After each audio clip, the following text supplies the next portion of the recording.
Assalamualaikum warahmatullahi wabarakatuh. Marilah kita bersyukur kepada Allah Subhanahu wa taala dengan mengucapkan Alhamdulillahirabbil alamin. Berselawat kepada Nabi Muhammad SAW dengan mengucapkan Allahumma shalli ala sayyidina Muhammad wa ala ali sayyidina Muhammad. Semoga kalian semuanya dilindungi oleh Allah Subhanahu wa taala. Adapun kisah-kisah Asmaul Husna adalah sebagai berikut. Kisah Uwais Al-Qarni, si pemuda istimewa di mata Rasulullah. Di Yaman, tinggallah seorang pemuda bernama Uwais Al-Qarni yang berpenyakit sopak. Karena penyakit itu, tubuhnya menjadi belang-belang. Walaupun cacat, tapi ia adalah pemuda yang soleh dan sangat berbakti kepada ibunya, seorang perempuan wanita tua yang lumpuh. Uwais senantiasa merawat dan memenuhi semua permintaan ibunya. Hanya satu permintaan yang sulit ia kabulkan. Anakku, mungkin ibu tak lama lagi akan bersamamu. Ikhtiarkan agar ibu dapat mengerjakan haji, pinta sang ibu.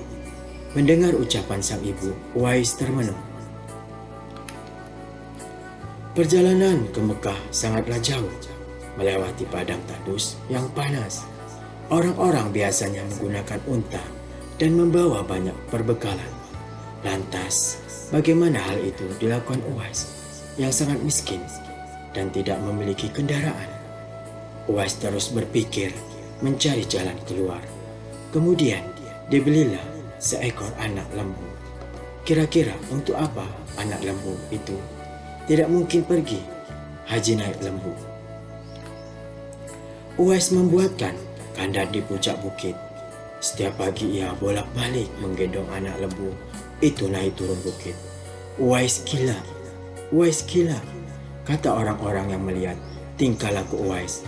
Ya, banyak orang yang menganggap aneh apa yang dilakukan tersebut. Tak pernah ada hari yang terlewatkan ia menggendong lembu naik turun bukit. Makin hari, anak lembu itu makin besar dan makin besar pula tenaga yang diperlukan Uwais. Tetapi karena latihan tiap hari, anak lembu yang membesar itu tak terasa lagi. Setelah 8 bulan berlalu, sampailah pada musim haji, lembu Uwais telah mencapai 100 kg. Begitu juga otot Uwais yang makin kuat. Ia menjadi bertenaga untuk mengangkat barang. Tahukah sekarang orang-orang apa maksud Uwais menggendong lembu setiap hari? Ternyata ia sedang latihan untuk menggendong ibunya. Uwais menggendong ibunya berjalan kaki dari Yaman ke Makkah. Subhanallah, alangkah besar cinta Uwais pada ibunya itu. Ia rela menempuh perjalanan jauh dan sulit demi memenuhi keinginan ibunya. Uwais berjalan tegap menggendong ibunya. Wukuf di Ka'bah, ibunya terharu dan bercucuran air mata telah melihat Baitullah. Di hadapan Ka'bah, ibu dan anak itu berdoa, "Ya Allah, ampuni semua dosa ibu," kata Uwais. "Bagaimana dengan dosamu?" tanya sang ibu keheranan. Uwais menjawab, "Dengan terampuninya dosa ibu, maka ibu akan masuk surga. Cukuplah ridho dari ibu yang akan membawa aku ke surga." Itulah keinginan Uwais yang tulus dan penuh cinta. Allah Subhanahu wa taala pun memberikan karunia untuknya. Uwais seketika itu juga sembuh dari penyakit sopaknya. Hanya tertinggal bulatan putih di tengkuknya. Tahukah kalian apa hikmah dari bulatan disisakan di tengkuknya Uwais tersebut? Itulah tanda untuk Umar bin Khattab dan Ali bin Abi Thalib, dua sahabat Rasulullah, untuk mengenali Uwais. Beliau berdua sengaja mencari di sekitar Ka'bah karena Rasulullah berpesan, "Di zaman kamu nanti akan lahir seorang manusia yang doanya sangat makbul. Kalian berdua pergilah cari dia. Dia akan datang dari arah Yaman. Dia dibesarkan di Yaman. Sesungguhnya Allah mengharamkan atas kamu durhaka pada ibu dan menolak kewajiban dan meminta yang bukan haknya dan membunuh anak hidup-hidup. Dan Allah membenci padamu banyak bicara dan banyak bertanya. Demikian pula memboroskan harta Menghamburkan kekayaan. Hadis riwayat Bukhari dan Muslim.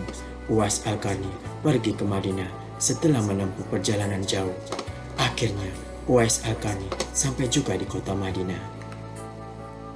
Segera ia mencari rumah Nabi Muhammad Sallallahu Alaihi Wasallam.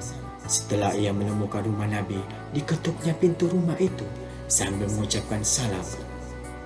Keluarlah seseorang seraya membalas salamnya. Segera saja Uwais Al-Qarni menanyakan Nabi yang ingin dijumpainya. Namun ternyata Nabi tidak berada di rumahnya. Beliau sedang berada di medan pertempuran.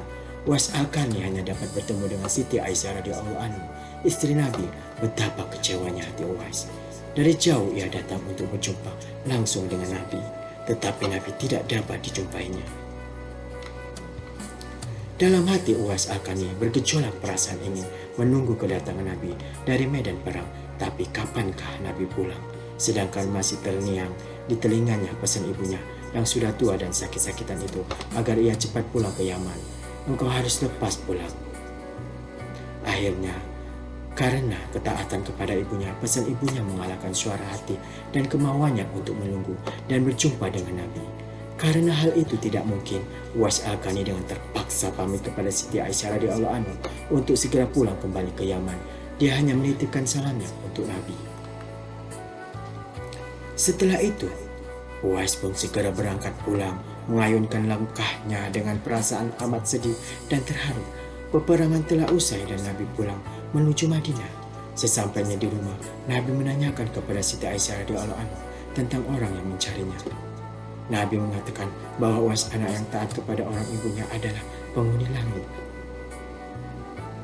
Mendengar perkataan Nabi, Siti Aisyah radhiyallahu anha dan para sahabat tertegun. Menurut keterangan Siti Aisyah radhiyallahu anha, memang benar ada yang mencari Nabi dan segera pulang ke Yaman karena ibunya sudah tua dan sakit-sakitan, sehingga ia tidak dapat meninggalkan ibunya terlalu lama. Subhanallah, ya Allah. Nah, sampai di sinilah kisah Al-Qarni Uwais.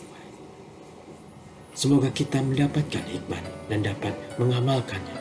Akhirnya, wabillahi taufiq hidayah. Wassalamualaikum warahmatullahi wabarakatuh.